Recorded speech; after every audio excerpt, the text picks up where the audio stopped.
as Hitler tells the enemies of Nazi Germany that they are against him not because of his ideas, but because he has made... On September 1st, 1939, without a declaration of war, German troops marched into Poland, overcame fierce Polish resistance, and conquered the country. As part of Hitler's final solution for ridding Europe of the Jews, the Nazis established ghettos under their control as a means of confining Jews until they could be killed. Sieg heil! Sieg heil! Sieg heil!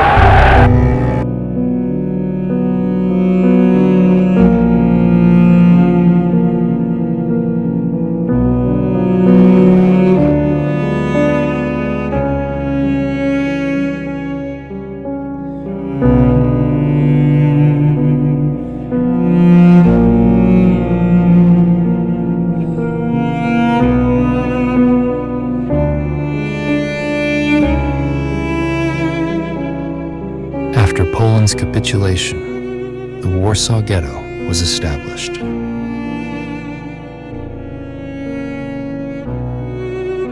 When the Nazis sealed the ghetto in the fall of 1940, the Jews, then 30% of Warsaw's population, were forced into 2.4% of the city's area.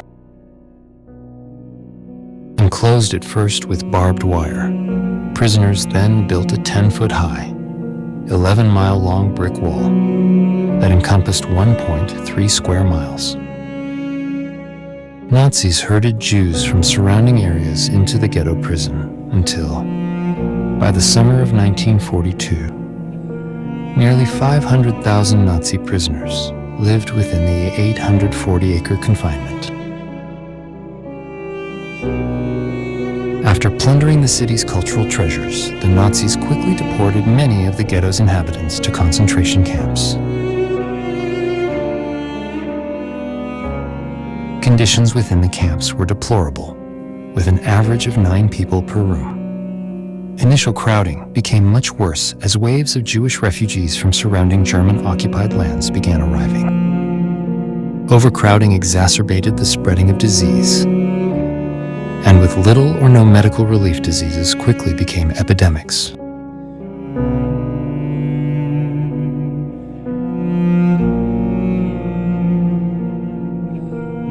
Daily food rations were equivalent to 1/10 of the required minimum daily caloric intake.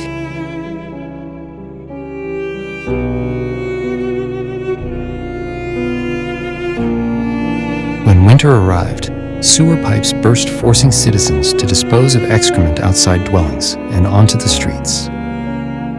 Approximately 80,000 people died of starvation and disease within the ghetto walls.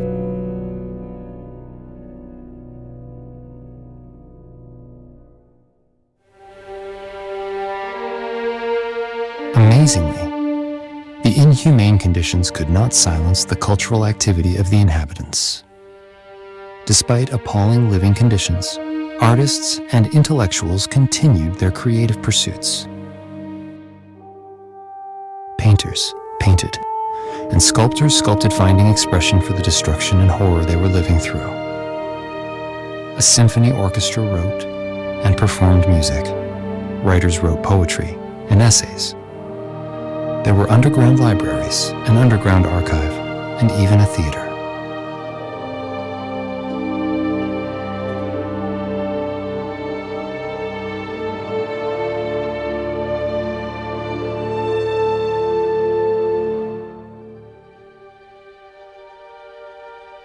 But as the ghetto became more crowded and conditions less humane, Germans began mass deportations from the ghetto to the Treblinka death camp.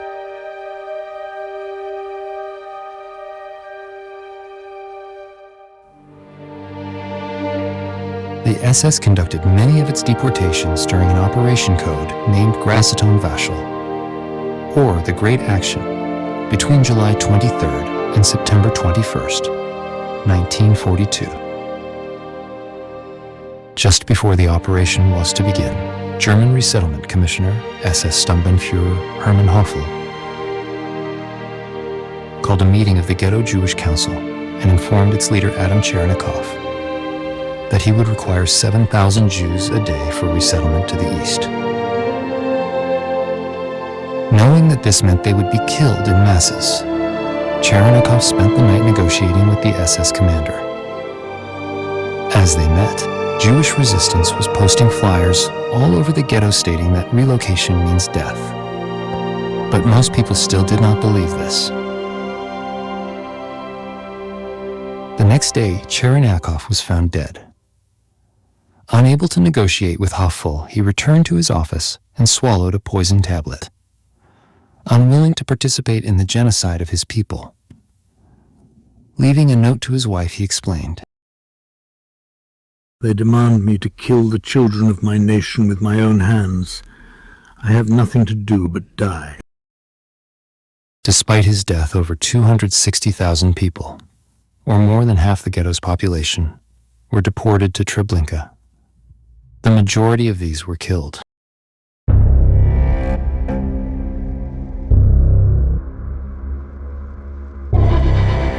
Following this mass deportation, community leaders realized their situation was desperate. Resistance groups, including youth groups, Zionists, and leftist groups, began to meet in earnest to discuss a course of action. Banding together, the Jewish Fighting Organization, or the ZOB, was created, and they immediately began making contact with the Polish underground. The ZOB was able to smuggle in arms and equipment, and to plan the assassination of the chief of Jewish police, and to smuggle some Jews out of the ghetto. In January of 1943, Heinrich Himmler came to inspect the ghetto. Ghetto resistance groups knew this was an ominous sign, fearing that another wave of deportations would soon begin. To prepare ghetto inhabitants, resistance groups began preparing signs that read, "During the past 6 months, we have been living in constant, mortal fear, never knowing what the coming day would bring. News has reached us from all sides about the extermination of the Jews in the general government in Germany and in the occupied countries. The hour is drawing near. You must be prepared to offer resistance and not let yourselves be slaughtered like sheep.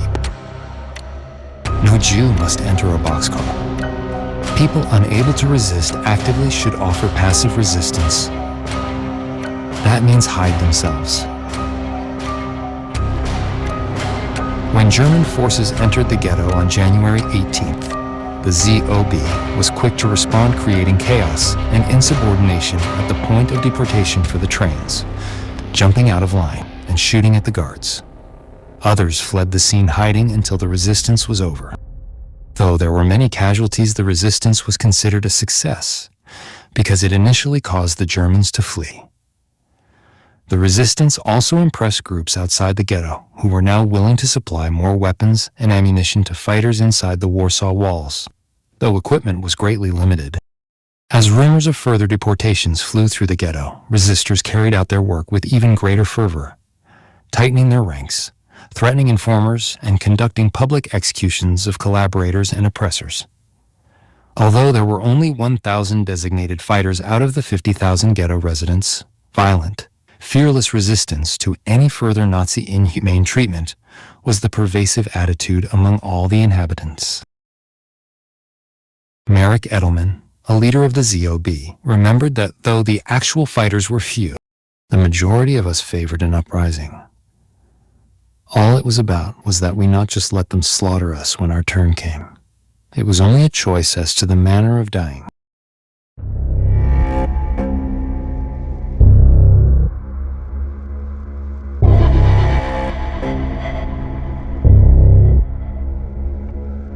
On April 19th, 1943, the day to choose arrived. The newly appointed SS and police leader Jürgen Stroop lined up his troops to liquidate the Warsaw Ghetto. April 19th was the day before Passover and the day before Hitler's birthday. The SS leader wanted to give Hitler a present by clearing out the largest Nazi ghetto in Europe. Simcha Rotem, known as Kazakh of the ZOB, watched as Germans made their way to the ghetto. The Germans walked in endless processions. Behind them were tanks, armored vehicles, light cannons, and hundreds of units on motorcycles. They looked like they were going to war. Suddenly I felt how weak we were.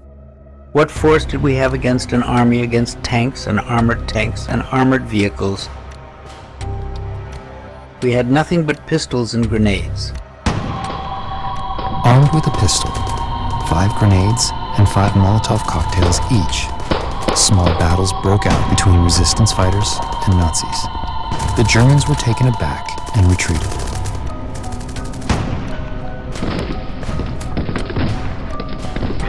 When they re-entered near the brushmaker's shop, resistance had planted a mine below the entry gate. When it exploded, Kazakh was stunned. Crushed bodies of soldiers, limbs flying, cobblestones and fences crumbling, all complete chaos. I saw it and did not believe it. German soldiers screaming in panicky flight, leaving their wounded behind. After regrouping outside ghetto walls, German troops began to shell shops, hitting the resistance fighters with mortars, cannons, and machine guns. Elsewhere, the Germans entered each building searching for residents. But they were confronted at each opportunity by fearless and reckless ghetto fighters who were poorly armed and trained.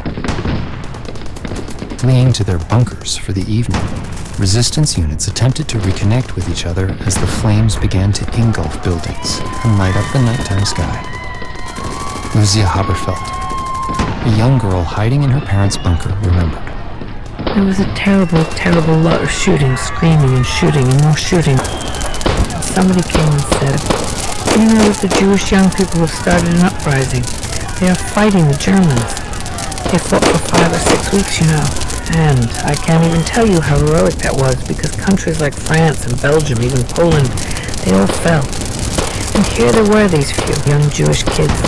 They only had Molotov cocktails and things like that."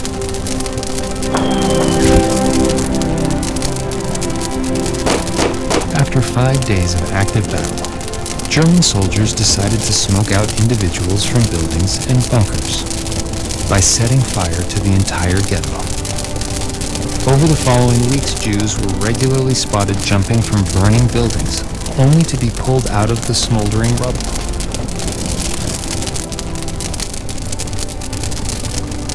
People hiding in bunkers were flushed out using gas that was also pumped into the sewers to prevent escapes.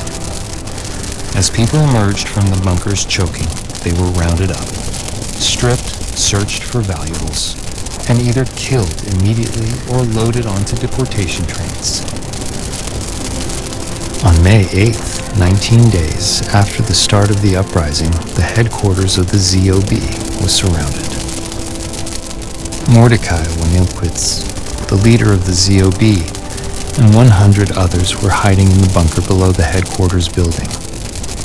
As Nazi troops pumped gas into the bunker, Wanilkwitz said his goodbyes and either committed suicide or died of asphyxiation.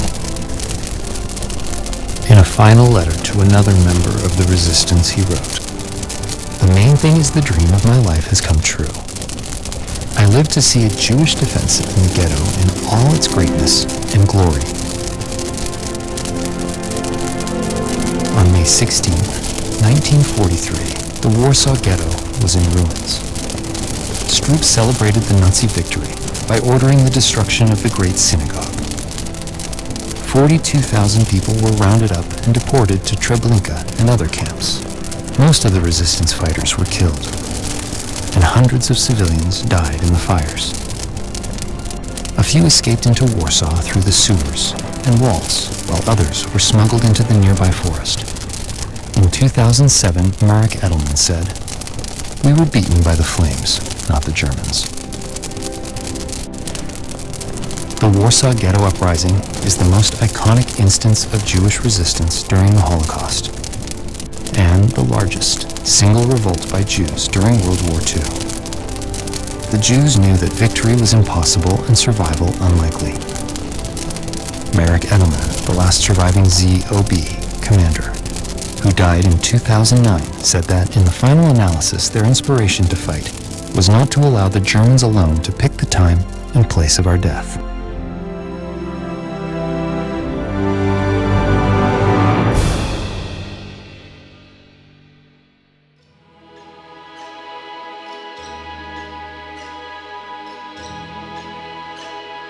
In 1968, the 25th anniversary of the Warsaw Ghetto Uprising, Itzhak Zuckerman, a Warsaw Ghetto survivor and a fighting member of the ZOB, was asked what military lessons could be learned from the uprising. He replied, "I do not think there's any real need to analyze the uprising in military terms. This was a war of less than 1,000 people against a mighty army, and no one doubted how it was likely to turn out. This isn't a subject for study in military school. If there is a school to study the human spirit, then this should be a major subject. The important things were inherent in the force shown by the Jewish youth to, after years of degradation, rise up against their destroyers and determine what death they would choose. Treblinka, or Uprising."